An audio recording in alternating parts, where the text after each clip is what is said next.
This is Made for More Living with Johnny Jennings, powered by eXp Realty. Online at madeformoreliving.com. So on today's show, we have a very special guest. Honestly, one of the smartest people I know in business and in life. And so we are so thrilled to have you on here today, Brandon Naramore. Thank you, Johnny. Again, I would say the same about you. Dear friend you've become ever since we started working together.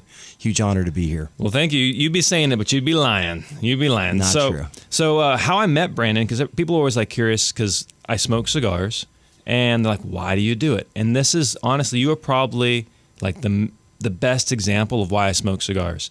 You and I reconnected in a cigar lounge in Loomis, and had nothing to do but smoke cigars for the next 90 minutes. And so we had bought the cigars, and we just ended up talking, and out of that, a friendship grew. And so that is one of my favorite things about smoking cigars are the people you meet in those cigar lounges. Have you had similar experiences? Well, I would say, that was a magical day. As there were some friends, we do a thing called Hookie Friday once a month over in Loomis. And then sure enough, you come up to me and say, I think we've been to a party together, or we knew somebody mutually. And then from that, the relationship formed. But Yep. I've found working with CEOs, everyone that's an entrepreneur that I know most of the time have ADD. And so for some reason, having a cigar in their hand calms them down, focuses them, and you have some of the most life-changing conversations you can imagine. Every problem you can solve often happens in business when you're having a cigar. That's so true. I never thought about that before, but you're right. If it was a different setting, I'd be looking at my phone. I'd be, getting up doing stuff. But for whatever reason, that cigar moment is like a sacred moment where I'm not looking at anything. Well, I just naturally, again, we're so anxious about so many things. And as an entrepreneur, you have so many different businesses you're focusing on or opportunities, we get easily distracted. Yeah. And I think personally, the nicotine focuses your mind just like caffeine does. And from that, this conversation emerges and they start to really think in a unique way about problems they've been facing or avoiding and how to solve them through creative and complex conversation. And what's crazy too is you can smoke a cigar for, an hour, 90 minutes, and it's still you. If you go out drinking or doing other things for an hour, 90 minutes, it's not you anymore, right? And so that's what's also really cool is you can get in the car and drive home, and so it's Great. When you're having those business conversations, it's you 100% of the time. I think you nailed it. There's such a false version of ourselves that we often present. When we're at parties, when we're at get-togethers of some type, when alcohol's involved, we're trying to be someone to connect with something. Mm-hmm. And when you're in those intimate spaces like that at a cigar lounge, we have our office converted to a cigar lounge. You're able to really have all the walls drop and the authenticity of the person starts to come out. Without a doubt. So when you're having these authentic conversations, and you've been doing this for a while now, when you see somebody trying to grow their business, how do you recommend they balance between that growth, that profitability, and then also the balance between their quality of service and just their quality of life? How? That's a great question. I'm going to kind of go around and then back to the center of All it. right. What I've found is this: when people find me or they get a referral, there is what they want, and I'm trying to provide what they need. Often they're trying to get an answer to an economic problem, profitability issue, streamlining their strategy. So for us, the license I use is called Scaling Up, and we look at 4 major components, which is people, strategy, execution, and cash. They never want to look at people, and they never want to talk about execution. They only want to talk about money, or they want to avoid the money conversation, just talk about strategy. Mm-hmm. And so what I found is we'll come with just that generic approach of the area that they're thinking they want, but really getting down to the main area that they need. So when people are talking about growth, we look at all those factors at the same time. And I've found this, we use this term success, and often when I come in to speak for a company, I'll give this basic talk. Everybody has a picture of what success looks like. It's this picture of a 7-figure income, a massive house, a nice car.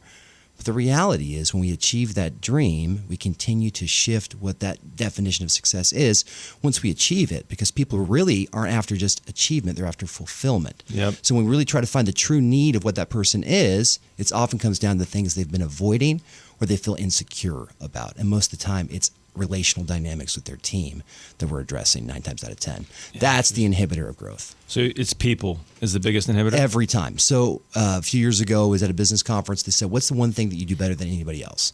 So we're talking about superpowers and things you've accomplished and achieved. And you have people there that are doctors and PhDs.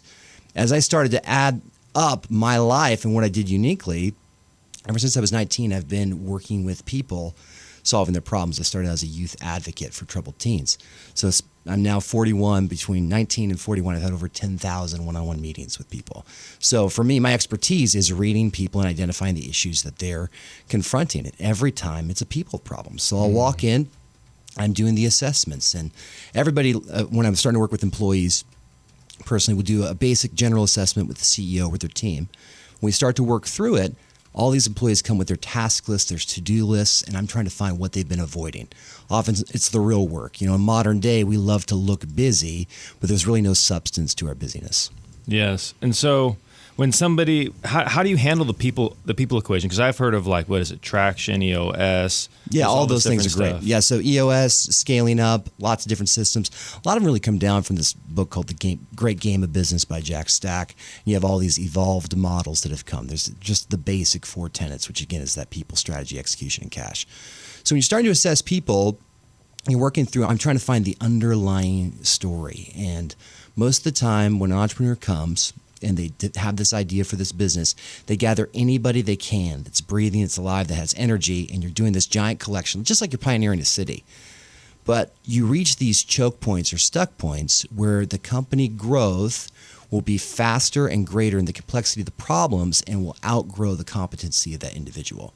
So you continue to carry these individuals that are not competent in what you actually need them to do, and that's the hard conversation that I bring. Now, I'm not brutally honest all the time. Again, Jim Collins is a great principle, and one of his books, I think it's How the Mighty Fall, is confronting the brutal facts. That was good to great. Confronting the brutal facts. So you have to really confront those things that you've been avoiding. And what we tend to do for people on our teams is we do a disservice by evolving their job roles just to keep them around because we like them, but we actually stop their professional growth. When we've avoided those hard conversations, they should really be in another career or in another industry.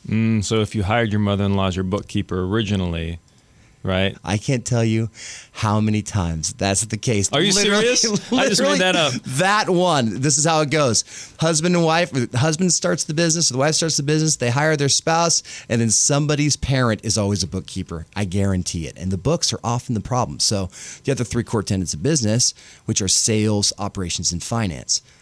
Anybody who starts a business, is very rare that their strength is operations. It's always sales. And so they can gather, they can sell, but then you have an efficiency problem or a process problem, which falls in operations. And what do? The finances fall by the wayside. So for me, I'll come in, I'm trying to help companies scale to sale, right? So we're helping them develop to sell their company ultimately. And even if they don't want to sell, I say, run your company like you want to sell. Yep. And if you're there, you always have an exit plan or you're always the most profitable. We tend to let things go. We let our belt out. It's kind of like Thanksgiving dinner, right? You just keep eating. It's like, oh, it's the holidays. Well, people live their business like that. They just spend money here. They do it here. But then lean times come and they're not prepared to pivot. And so when you live in a lean model all the time, and again, you splurge when needed, you can easily pivot when obstacles come your way. So an example would be like a real estate agent growing a business. They, at one point, in order to have a sellable asset, that business has to operate without their sales numbers. Sure, it's easy for you. It's the gravy. But if that's how your business is staying alive, 100%, then then things need to change. You need to fire that bookkeeper. And that's one of the first things when I'm working with real estate agents. I don't do as much anymore. You were one of the first I work with. I work pretty much exclusively with a commercial brokerage now. But when I'm working with them is, again, I love agents as people. They're some of the most frustrating business owners I've ever worked with. What makes you say that? Well, I think the problem is it's much like the used car mentality. They view cars or houses like selling cars. And so they approach it like a hobby or a passion project, not like a business.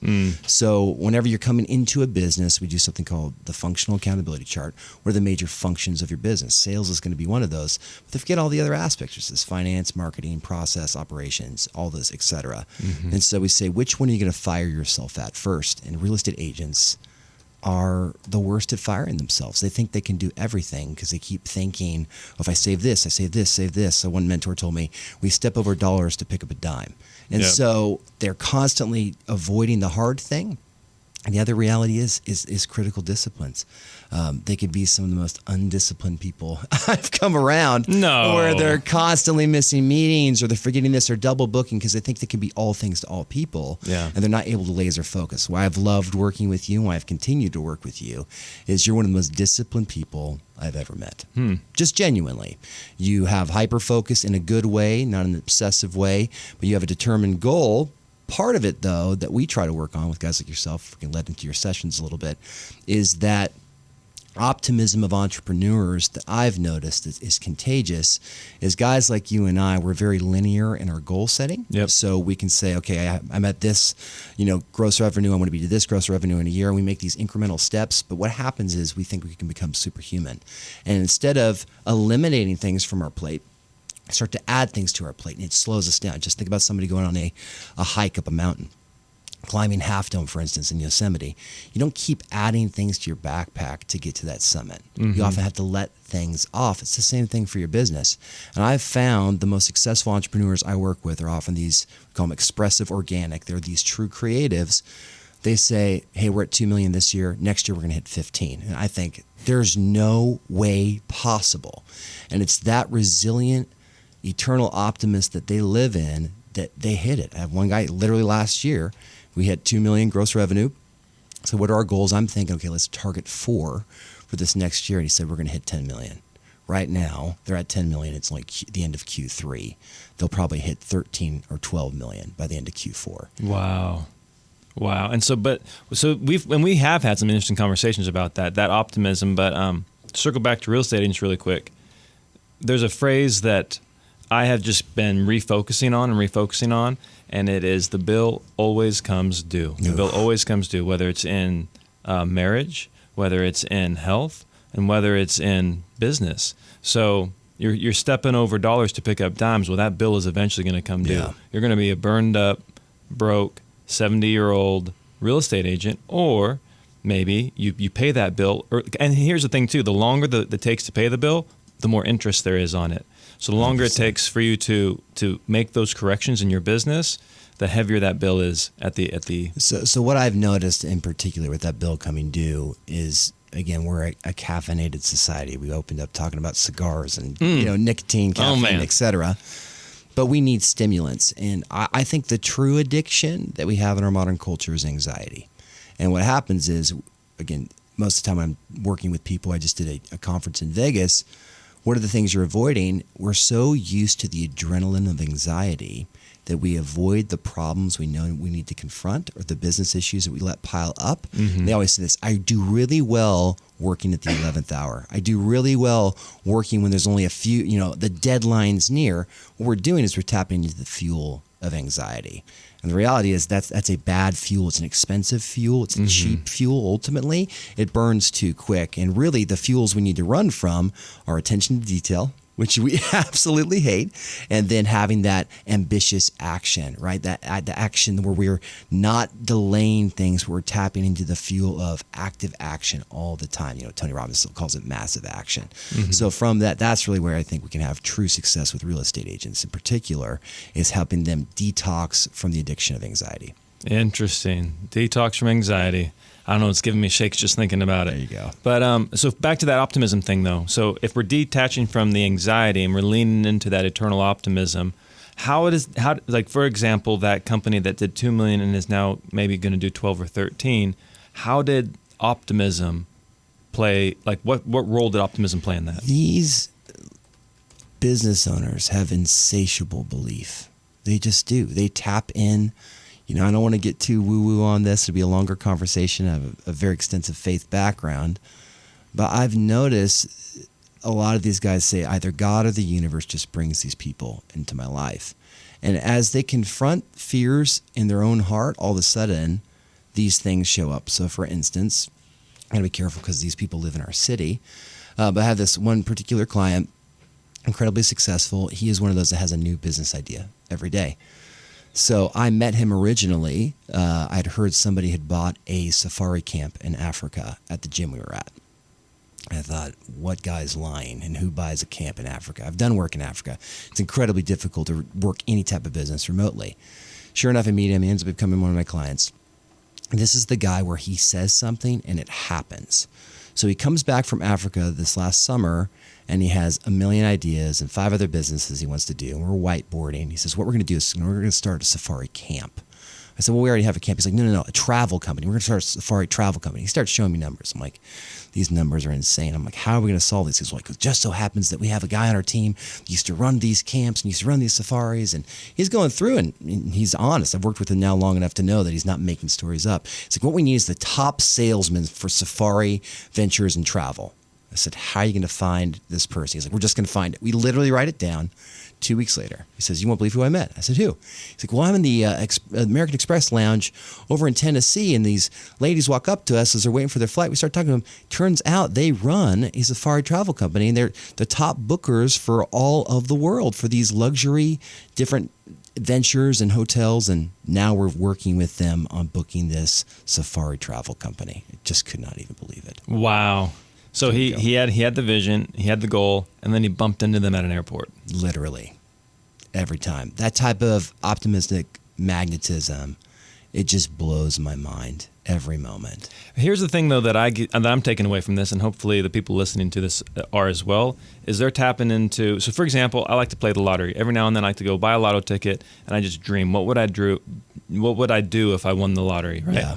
And but every single time I buy the ticket, I feel a little guilty. Honestly, I feel a little guilty, not because of like religious reasons or gambling or anything like that, but I feel a little bit guilty because I've already won the lottery in where I live, in my having my health, and who I'm married to, and the health of my 2 boys. Like, there's a lot of things going good for me that money could not buy.